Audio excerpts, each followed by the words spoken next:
அனைத்து விவசாய பெருமக்களுக்கும் வணக்கம். நம்ம இன்னைக்கு இந்த காணொளி பதிவில் என்ன பார்க்க போகிறோம்னா, தேனி மாவட்டத்தில் ஒரு விவசாயி கால் பண்ணியிருப்பார். அந்த விவசாயி ஒரு பேராசிரியரும் கூட. அவர் அவரோட தேனி மாவட்டத்தில் அவரோட கிராமத்தில் என்ன மக்காச்சோள பயிருக்கு என்னென்ன உரங்கள் அண்டு மக்காச்சோளத்தில் மக்காச்சோளம் எலிகள், அணில், பெருச்சாளி இந்த மாதிரி மயில் துளைகள்லாம் எப்படி கண்ட்ரோல் பண்ணலாம், அவர் வயலில் மக்காச்சோளத்துக்கு என்ன மருந்து அடிப்போம், அவர் ஒரு ஏக்கருக்கு எவ்வளோ குண்டால் எடுத்தார், அவர் தேனி மாவட்டத்தில் தேனி மாவட்டத்தில் அந்த விவசாயி ஏக்கர்லேயே அதிகபட்சம் எவ்வளோ குண்டால் எடுத்தார்னு அவரே சொல்லுவார். அந்த அதிகபட்சம் மகசூல் எடுத்ததுக்காண்டி அவர் தேனி மாவட்டத்தில் இளம் விவசாயியாக தேர்வு செய்யப்பட்டுள்ளார். அதை பற்றிலாம் அவரோட எக்ஸ்பீரியன்ஸ் எல்லாத்தையும் ஷேர் பண்ணியிருப்பார். சப்போஸ் இப்போது அவரும் ஒரு விவசாயி, நாங்களும் ஒரு விவசாயி தான். இப்போது சப்போஸ் வீடியோவில் எல்லா தகவலும் கரெக்டாக இருக்குன்னா கண்டிப்பாக இருக்காது. ஒரு சில மிஸ்டேக் இருக்கலாம். ஏன்னா விவசாயத்தை பொறுத்தவரை ஒவ்வொரு ஏரியாவிலையும் ஒவ்வொரு மாதிரி மெத்தட் யூஸ் பண்ணுறாங்க. இப்போ மக்காச்சோளத்துக்கு சில ஏரியாவில் வேறு மாதிரி மெத்தட் யூஸ் பண்ணுவாங்க. இப்போ தூத்துக்குடி, திருநெல்வேலி, தென்காசி இந்த சைட்லாம் எடுத்துக்கிட்டிங்கன்னா அந்த படைப்புழு தாக்குதலுக்கு கோரஜன் அப்படிங்கிற மருந்து அதிக அளவில் யூஸ் பண்ணுறாங்க. சப்போஸ் இப்போ நீங்கள் விழுப்புரம் அந்த சைட்லாம் போயிட்டிங்கன்னா இந்த குருணை மருந்துன்னு சொல்லுவாங்க. அது மக்காச்சோளத்தில் ஒவ்வொரு குருத்துலேயும் போடுவாங்க. அதனால மக்காச்சோளத்தை பொறுத்தளவில், மக்காச்சோளம்னு இல்லை, விவசாயத்தை பொறுத்தளவுலே ஒவ்வொரு ஏரியாவிலையும் ஒவ்வொரு விதமான மெத்தட் யூஸ் பண்ணுவாங்க. ஒவ்வொரு ஃபார்மரும் ஒவ்வொரு விதமான மெத்தட் யூஸ் பண்ணுவாங்க. அதனால நாங்கள் சொல்கிறது சிலது தப்பாகவும் இருக்கலாம், சிலது ரைட்டாகவும் இருக்கலாம். உங்கள் ஏரியாவுக்கு என்ன சூட்டபிள் ஆகுதோ அதை நீங்கள் தேர்வு பண்ணி நீங்கள் எடுத்துக்கலாம். மேற்படி சப்போஸ் மக்காச்சோளத்துக்கு இந்த மாதிரி பண்ணால் நல்லாயிருக்கும், இந்த மருந்து அடித்தா நல்லாயிருக்கும், இந்த மாதிரி உரங்கள் நீங்கள் மக்காச்சோளத்துக்கு கொடுத்தா நல்லாயிருக்கும் அப்படிலாம் உங்களுக்கு ஏதாவது தோணுச்சுன்னா நீங்கள் கமெண்ட் பாக்ஸில் அதை நீங்கள் பதிவு பண்ணுங்கள். அனைத்து விவசாய பெருமக்களும் அதை தெரிஞ்சு பயன்பெறட்டும். இந்த மாதிரி விவசாய பெருமக்கள் நம்மகிட்ட பேசுனதை ஒரு வீடியோவை மேக் பண்ணி நம்ம ஏன் பதிவு பண்ணுறோன்னா, இப்போ தமிழ்நாட்டோட நார்த்து சைடில் என்ன பண்ணுறாங்க, தமிழ்நாட்டோட சவுத்து சைடில் என்ன பண்ணுறாங்க, அந்த ஒவ்வொரு கிராப்லேயும் அண்ட் ஒவ்வொரு ஃபார்மர் என்ன பண்ணுறாங்க, அதோட ஸ்பெசிஃபிக்கானதை நம்ம அது விவசாய பெருமக்களுக்குள்ளே என்னென்ன பண்ணுறாங்க அப்படின்னு தெரிஞ்சுக்கணும். எல்லா விவசாயியும் தெரிஞ்சுக்கணும் அப்படின்னு ஒரு நோக்கத்தோட நம்ம இந்த மாதிரி ஒரு வீடியோவை மேக் பண்ணி அனைத்து விவசாய பெருமக்களுக்கும் பயன்படும் வகையில் நம்ம இந்த மாதிரி வீடியோ ஒரு 3 மாதத்துலேருந்து அக்ரிகல்ச்சர் ரிலேட்டடான வீடியோ பதிவு பண்ணிக்கிட்டே வரோம். அனைத்து விவசாய பெருமக்களும் நல்ல சப்போர்ட் தரீங்க. அனைத்து விவசாய பெருமக்களுக்கும் நன்றி. தம்பி வணக்கம் தம்பி. தம்பி இந்த யூடியூப்ல மக்காச்சோள பற்றி எக்ஸ்பிளைன் பண்ணீங்களா, அந்த தம்பி தானே? சொல்லுங்கண்ணே. தம்பி வணக்கம்யா, ஃப்ரீயாக இருக்கீங்களா, பேசலாமாப்பா கொஞ்சம்? சொல்லுங்கண்ணா. சொல்லுங்க. தம்பி நான் தேனி மாவட்டம்ப்பா, தேனி மாவட்டத்தை பேசுகிறேன். சரிண்ணா. நான் ஒரு பள்ளி ஆசிரியர்ப்பா. சரி. இப்போ சமீபத்தில் ஒரு 5 வருஷம் நான் விவசாயத்தில் இருக்கேன். மக்காச்சோளம் பயிரிடுறேன்ப்பா. நானும் ஒரு 6-7 ஏக்கர் பயிர் பண்ணுறேன். சரி. அதில் கொஞ்சம் நிறைய டவுட் இருக்கியா எனக்கு. எங்கள் ஊரில் நிறையா மக்காச்சோள விவசாயி இருக்காங்க. நான் ஒவ்வொருத்தரும் ஒவ்வொரு மெத்தடில் ஃபாலோ பண்ணுறாங்க. இப்போ எனக்கு என்ன டவுட் அப்படின்னா, ஒரு ஏக்கருக்கு உரம் எங்கள் ஏரியாவில்ப்பா அடி உரம் 2-3 DAP போடுறாங்க ஒரு ஏக்கருக்கு தம்பி. சரி, ஓகே சார். அப்புறம் 25ஆவது நாள் அவங்க நாள் கணக்கு இல்லை, பயிர் அளவு கணக்கு வச்சு அப்புறம் 2 மூடை ஒரு ஏக்கருக்கு மறுபடியும் 2 மூடை பாக்தாம்பாஸ் போடுறாங்க. அதில் 2 மூடை யூரியா போடுறாங்க. அதுக்கப்புறம் மறுபடியும் கதிர் பறிய மறுபடியும் 2 மூடை பாக்தாம்பாஸ் போடுறாங்க, 1 மூடை யூரியா போடுறாங்க, 1 மூடை பொட்டாஷ் போடுறாங்க. மறுபடியும் கலப்புரங்கள் இருந்தால் 2-3 மூடை போடுறாங்கப்பா. அது இவ்வளவு உரங்கள் அவசியமா அப்படிங்கிற ஒரு டவுட் ஒன்று. இல்லை சார், நான் வீடியோவில் சொல்லியிருக்கிறது நான் எங்கள் தோட்டத்தில் என்ன பண்ணுவோம் அதான் சொல்லியிருப்பேன். ஆனால் ஒரு சில நிறைய போடுவாங்க. ஆனால் நார்மலாக நீங்கள் என்ன, நீங்கள் ஒரு ஏக்கருக்கு எவ்வளவு ஈல்டு எடுத்து? ஒரு ஏக்கருக்கு ஒரு 25 குண்டாலுக்கு மேலே வரும். 25 20-30 வரை. நீங்கள் என்ன உரங்க தெரிஞ்சுக்கலாமா தம்பி அது? இல்லை அது என்ன, அதெல்லாம் ஒன்றும் இல்லை. சரிங்க. என்ன பண்ணுவீங்க நீங்கள்? அடி உரம் இது என்ன கொடுப்பீங்க? டேட் போட்டு இது பண்ணுவீங்களா? 25ஆவது நாள், 35ஆவது நாள் அந்த மாதிரி இது? இல்லை, நீங்கள் சொல்கிறது தான் ஃபஸ்ட்டு சொன்னீங்க, பயிர் பார்த்து தான். அந்த டேட்லேயே அந்த பயிரும் நமக்கு அதுக்கு மேலே வந்துடும் கரெக்டாக. இப்போ 50 நாள் வேணால் இடுப்புக்கு மேலே கரெக்டாக வந்திருக்கும்.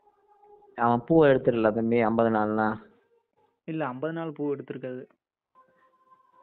மக்காச்சோளம் 50 நாள் பூ வராதப்பா? 50 நாளில் வராது. அப்படியாப்பா? சரியா சரி. 50 நாள் நம்ம இடுப்புக்கு மேலே வரைக்கும் வரும். சரியா? ஒரு 70 நாள் வந்தால் தான் பூ வரும். இல்லையே தம்பி, 70 நாள் 50 நாளெல்லாம் வந்துடணும் தம்பி. வந்துரும்னு நினைக்கிறேன். 50 நாள் 45 to 50 நாளுக்குள்ள பூ எடுத்துடணும். 70 நாள்னா நமக்கு 90 நாள் தான். மக்காச்சோள வாழ்நாள் 90 தானப்பா. 90ல முடிஞ்சு 120 நாள்ல நம்ம அறுவடை பண்ணிடலாம். ஒரு சில இடங்கள்ல 100 நாள்லயே அறுவடை பண்ணிடுறாங்க இல்லையா தம்பி? இந்த படைப்புழு எல்லாம் எப்படி தம்பி கட்டுப்படுத்துறீங்க நீங்க? இல்ல நீங்க வேணா நோட் பண்ணி பாருங்க. மக்காச்சோளம் போட்டிருக்கீங்களா? ஆமையா? 50 நாள்ல பூ வந்திருக்கான்னு பாருங்க. ஓ அப்படியா? சரி சரி. நீங்க என்ன அந்த ஒண்ணுதுல இருந்தே பாருங்க. ஓ சரியா. நீங்க எதுவும் போட்டோ கிட்ட எடுத்து வச்சிருந்தீங்கன்னா அதுல இருந்து பாருங்க. கரெக்ட் டேட் அதுல ரெக்கார்ட் ஆயிருக்கும். சரி சரி. அதுல இருந்தே நோட் பண்ணி. படைப்புழு எப்படி தம்பி கண்ட்ரோல் பண்றீங்க நீங்க? இங்கிட்டு ஃபுல்லா அந்த கோரஜன் மருந்து அடிக்கிறாங்க. கோரஜன் ஏக்கருக்கு எவ்வளவு தம்பி? எத்தனை டேங்க் அடிப்பீங்க? எவ்வளவு மருந்து அடிப்பீங்கப்பா? ஏக்கருக்கு வந்து 60 ml. எத்தனை டேங்கியா? அது எத்தனை டேங்க்ல ட்ரோன் வச்சு அடிப்பீங்களா டேங்கரா? ட்ரோன்னா ஒரே ஒரு டேங்க் மட்டும் தான் வரும். 10 லிட்டர் மட்டும் தான் வரும். அப்படியா? ஏக்கருக்கு எத்தனை டேங்க் அடிக்கிறீங்கப்பா ஸ்ப்ரே பண்றதா இருந்தா? ஸ்ப்ரே பண்றதா இருந்தா ஒரு 6 இது வரும். 6 டேங்க் வரும். 6 டேங்க்னா 60 லிட்டருக்கு 60 mlயா? ஆமா 60 ml வந்து ஒரு ஏக்கருக்கு. அது வந்து எத்தனை லிட்டர்னா எப்படி 100 லிட்டர் வந்துடும். ஓ அப்போ 10 டேங்க் 60 லிட்டர் அப்படியாப்பா? ஆமா ஆமா. இல்ல நாங்க வந்து அது இந்த பேட்டரி ஸ்ப்ரேயர் வச்சிருப்போம். அது வந்து கிட்டத்தட்ட 18 லிட்டர் பிடிக்கும். சரியா சரியா. அதுக்கு அடிப்போம். இந்த பவர் ஸ்ப்ரேயர் பெட்ரோல் ஊற்றி பவர் ஸ்ப்ரேயர் அடிக்கிறவங்க வந்து 10 டேங்க் அடிப்பாங்க ஏக்கருக்கு. ஏன்னா அது 10 லிட்டர் தான் பிடிக்கும். 10 லிட்டர் இல்லைன்னா 15 லிட்டர் தான் பிடிக்கும். சரி. அதாவது 60 ml வந்து ஒரு ஏக்கருக்கா நான் 10 டேங்க் அடிக்கலாம். ஒரு ஏக்கர் 10 டேங்க் அடிக்கலாம். அது நம்ம யூஸ் பண்ற பம்ப் பொறுத்து. சரியா சரி சரி. 10 டேங்க் அடிப்பீங்க.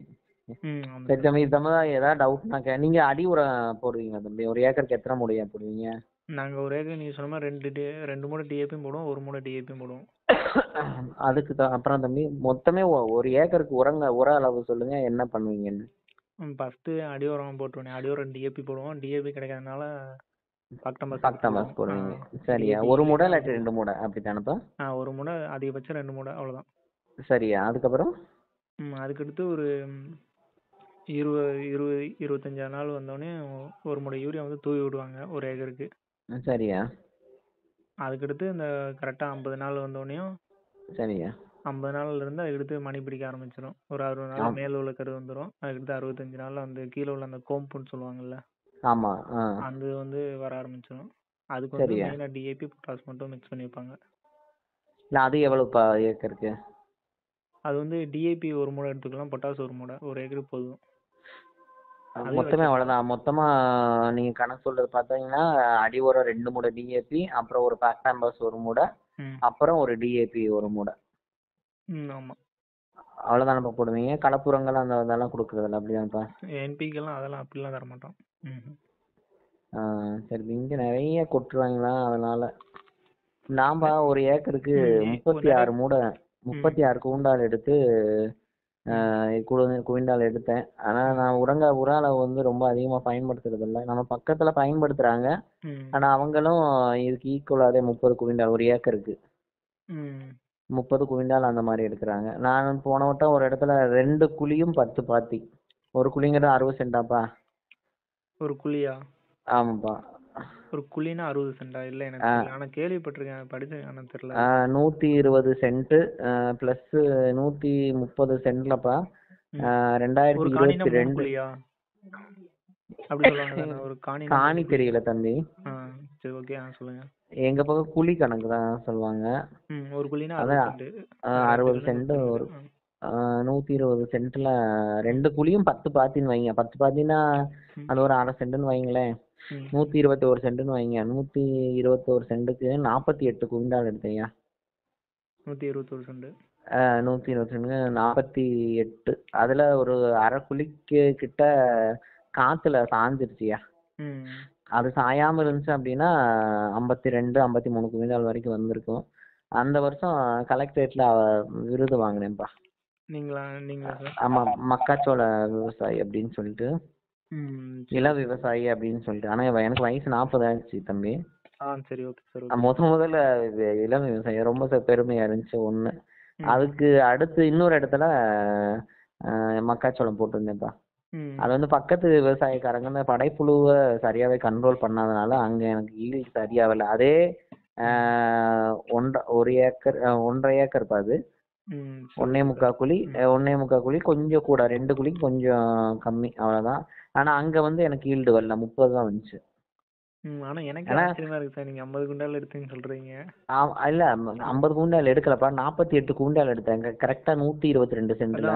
நல்லா இன்னும் ஒரு இதுல மலையில ஏதோ இல்ல அது ஒரு அரை குழிக்கு மேல. எங்களுக்கு எனக்கு மட்டும் இல்லப்பா, அந்த காத்துல இதே போலதான் இந்த சமயத்துல பெஞ்ச மழை இருந்துச்சு இல்லையா, இதே போல நிறைய விழுந்துச்சு கீழே. விழுந்ததுல எனக்கு ஒரு அரை குழிக்கு மேல. ஆனா ஒரு தட்டையும் 2 கருதுப்பா, 2 கருது நல்லா தாக்கா இருந்துச்சு. 2 கருது 2 கருதுயா, 2 கருது. ஆனா நான் எது அதிகமா பயன்படுத்தினேன் அப்படின்னா, அந்த இதுல எழுதி வச்சிருக்கேன், டிஏபி 2 மூடை போட்டா தம்பி.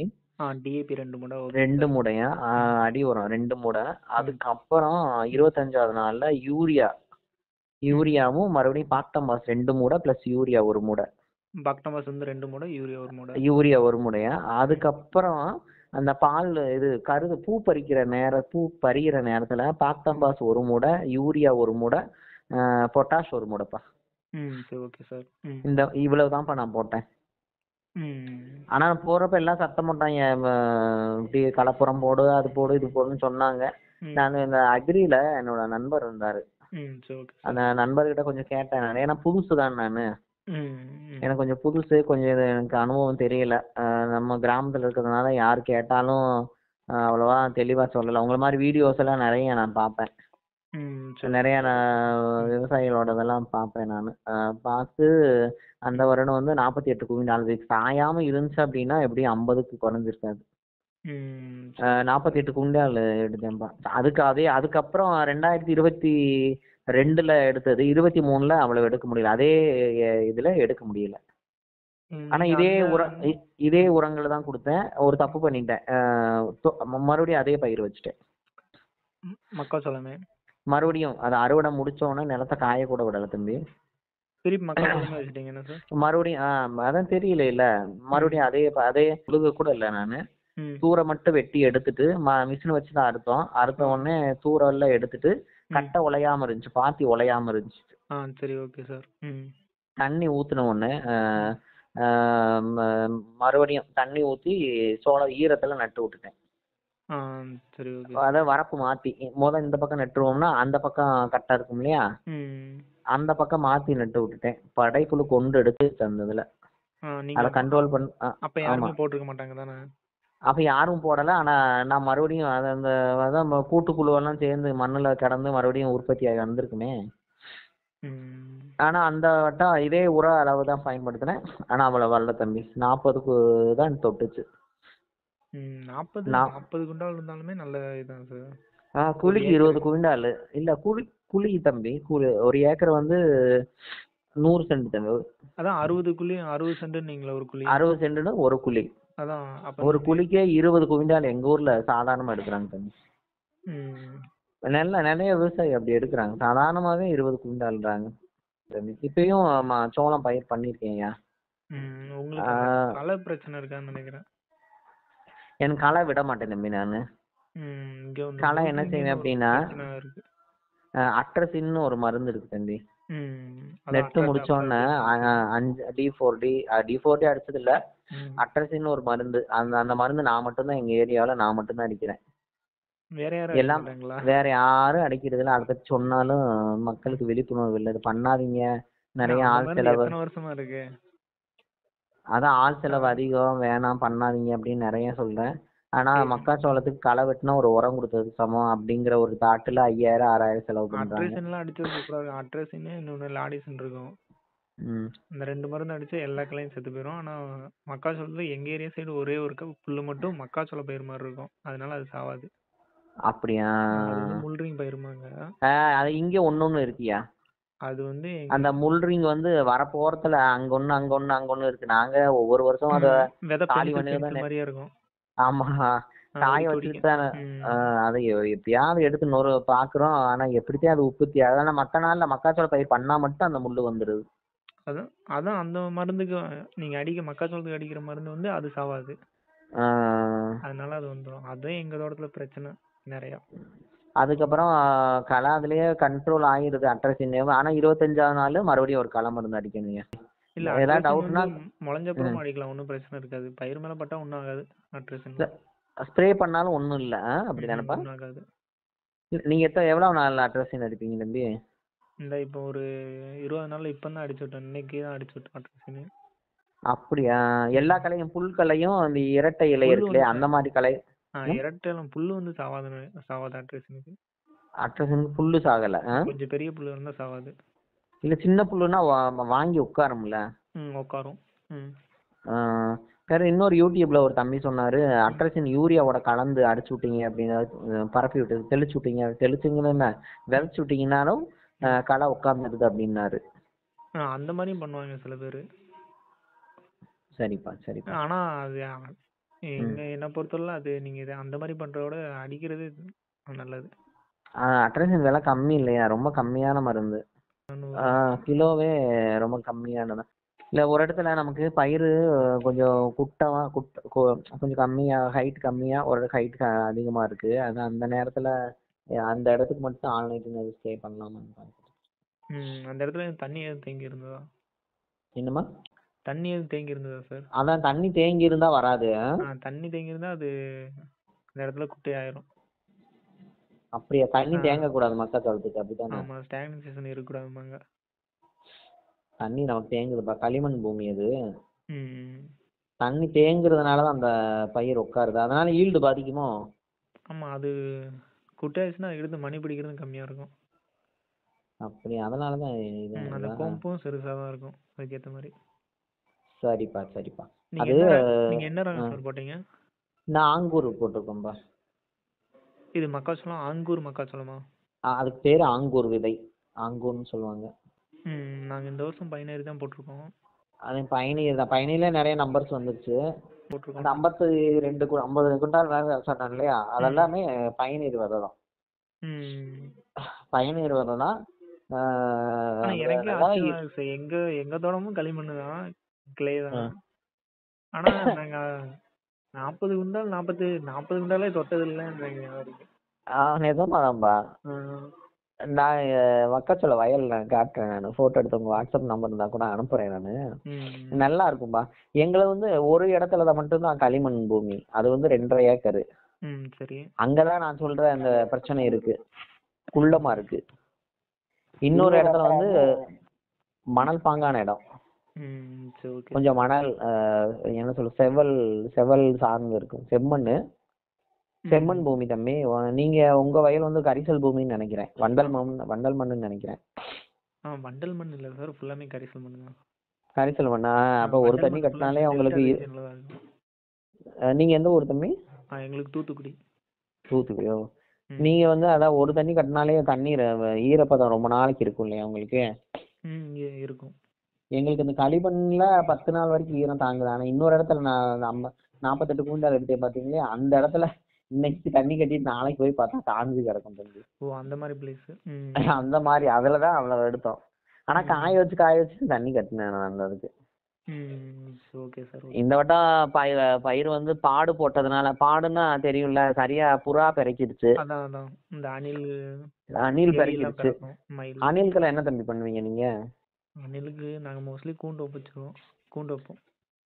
நான் அண்ணன் சொல்றது கேளுங்க தம்பி. அணிலுக்கு நம்ம சப்பாத்தி மாவு இருக்கு இல்லையா, அதை வாங்கி அதை கொஞ்சோண்டு ஒரு கிண்ணம் எடுத்து, பேராசிட்டமல் மாத்திரை இருக்குல்லப்பா, சரி, அதை நுணுக்கி அது கூட கலந்து சின்ன சின்ன உருண்டையா புடிச்சு கொண்டு போய் சங்கடப்படாம ஒரு 4 நாளைக்கு தொடர்ந்து போட்டுருங்கப்பா. உங்க பயிரை அணில் கடிக்காதுப்பா.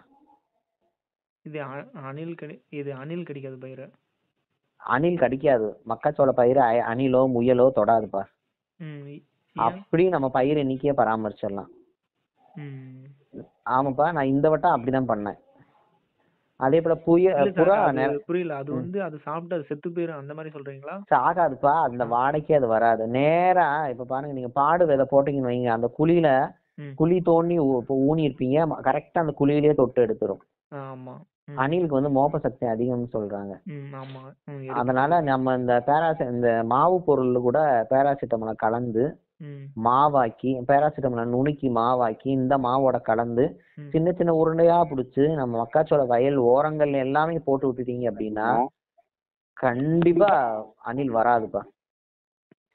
முயல் கடிக்காது. நீங்க எழுதி வச்சுக்கோங்க. சரி, ஓகே சார். ஓகே. நான் இப்படி பண்ணிதான் என்னோட பயிர் எண்ணிக்கையை பராமரிச்சேன் இந்த வட்டம். சரி, ஓகே சார். இப்படி பண்ணுதான்ப்பா. நான் கூண்டு வைக்கல, ஒண்ணு வைக்கல.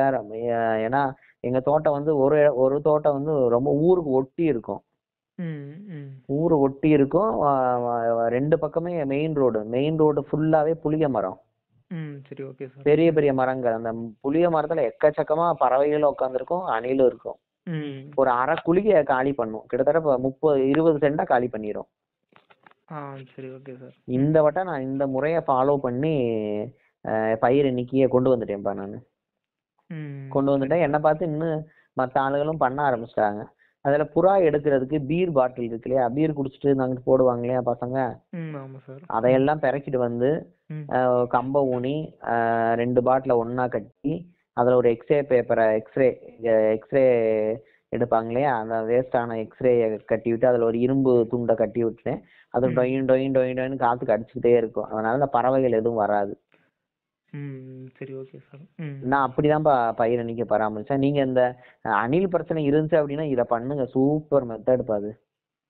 சரி, ஓகே சார். அரிசி மாவு இல்லைன்னா கோதுமை மாவு, இதுல மாவுல ஒரு சின்ன மாவுல ஒரு 4-5 பேராசிட்டமால் மாத்திரையை நுணுக்கி உள்ள போட்டு கொஞ்சம் தண்ணி ஊற்றி சின்ன சின்ன உருண்டையா பிடிச்சு நம்ம வயல் மக்காச்சோள ஓரங்களையா நட்டு வச்சுட்டீங்க வைங்க, அருமையா கேட்கும்பா. தொடாது. ஒரு 3-4 நாள் தொடர்ந்து பயிர் கொஞ்சம் ஓரளவுக்கு வளர்ற வரைக்கும் ஒரு 2 நாளைக்கு ஒரு தடவை 3 நாளைக்கு ஒரு தடவை நீங்க போட்டுட்டு அதுக்கப்புறம் நீங்க சுத்தி வாங்களேன், கண்டிப்பா உங்க பயிர் பாதுகாப்பு இருக்கும். சரி, ஓகே சார். ஓகே. சரிப்பா. நீங்க அந்த பாத்தி பிடிக்கிறீங்களாப்பா, அது எப்படி மிஷின்ல பிடிச்சிருவீங்களா, ஆளை வச்சு பிடிப்பீங்களா? மிஷின்லயே தான் பிடிச்சிருவோம் சார். இங்க ஆளுதான்ப்பா. பாத்தி கூலிதான் அதிகமா இருக்கு. மிஷின் பிடிக்க மாட்டாங்க. மிஷின் பிடிச்சாலும் ஆளுகளை வச்சு சரி பண்ணணும். உங்க ஏரியா மாதிரி இங்க பாத்தி பெரிய பெரிய பாத்தியா நீங்க போட்டிருக்கீங்களே அந்த மாதிரி போட மாட்டாங்கப்பா இங்க.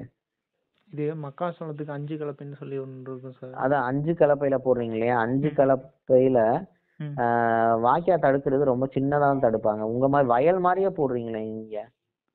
நாங்க அந்த இதுல மட்டும் தான் போடுவோம். மோஸ்ட்லி அதுலயே தண்ணி விட்டுருவோம். 5 கலப்பையிலேவாப்பா? 5 கலப்பையிலே தண்ணி விட்டுருவோம். எப்படி அது தண்ணி விடுவீங்க 5 கலப்பையிலேயும்? தண்ணி கடைசி வரைக்கும் போயிருதாப்பா? லாஸ்ட் வரைக்கும் போயிடும்.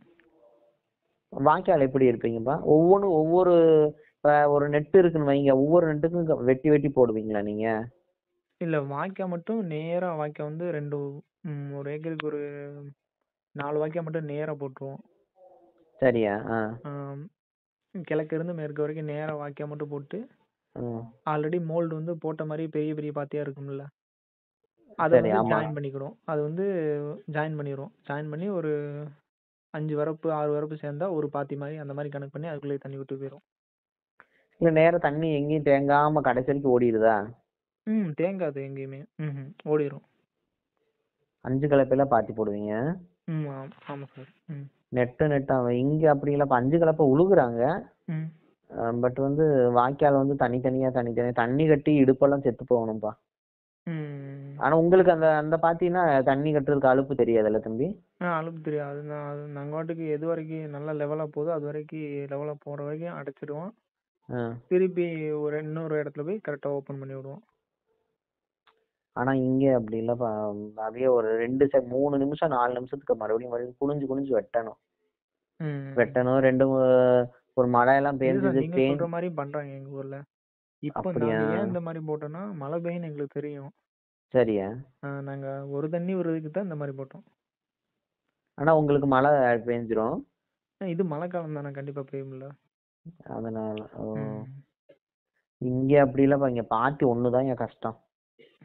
மக்காச்சோளம் வெள்ளாம பாத்தி ஒண்ணுதான். பாத்தி போட்டு தண்ணி கட்டுறதுதான் ரொம்ப கஷ்டம். சொட்டு நீர் பயன்படுத்துறாங்க. எங்க மாதிரி நிலங்களுக்கு சொட்டு நீர் போடல நாங்க. ஆனா நாங்க பாத்தி போட்டு தண்ணி கட்டுறோம். ரொம்ப கஷ்டம்.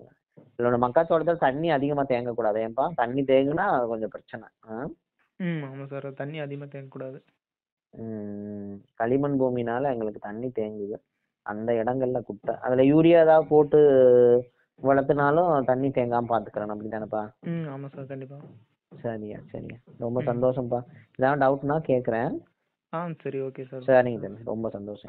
சரி, ஓகே சார். மேலும் விவசாய பெருமக்களுக்கு பூச்சிக்கொல்லி, களைக்கொல்லி, என்ன பூச்சிக்கு என்ன மருந்து அடிக்கிறது, என்ன களைக்கொல்லிக்கு என்ன மருந்து அடிக்கிறது, என்ன பயிரில் உள்ள என்ன களைக்கு என்ன மருந்து அடிக்கிறது, எந்த உரங்களை எதோட மிக்ஸ் பண்ணுறது, நேனோ யூரியானா என்ன, நேனோ டிஏபினா என்ன, பூக்கும் சமயத்தில் நம்ம என்ன மருந்து கொடுக்கணும் பயிருக்கு, அதெல்லாம் பற்றி உங்களுக்கு ஏதாவது சந்தேகங்கள் இருந்தால் நான் கீழே ஒரு காண்டாக்ட் நம்பர் கொடுத்துருப்பேன். அந்த நம்பருக்கு நீங்கள் கால் பண்ணி உங்களுக்கு தேவையான தகவலை வந்து நீங்கள் பெற்றுக்கொள்ளலாம். அனைத்து விவசாய பெருமக்களுக்கும் நன்றி. இந்த வீடியோ உங்களுக்கு பயனளிக்கும் வகையில் இருந்தனா நம்ம சேனலை வந்து சப்ஸ்கிரைப் பண்ணி வச்சுக்கோங்க. இந்த மாதிரி பயனுள்ள வீடியோ அடிக்கடி உங்களுக்கு வரும்.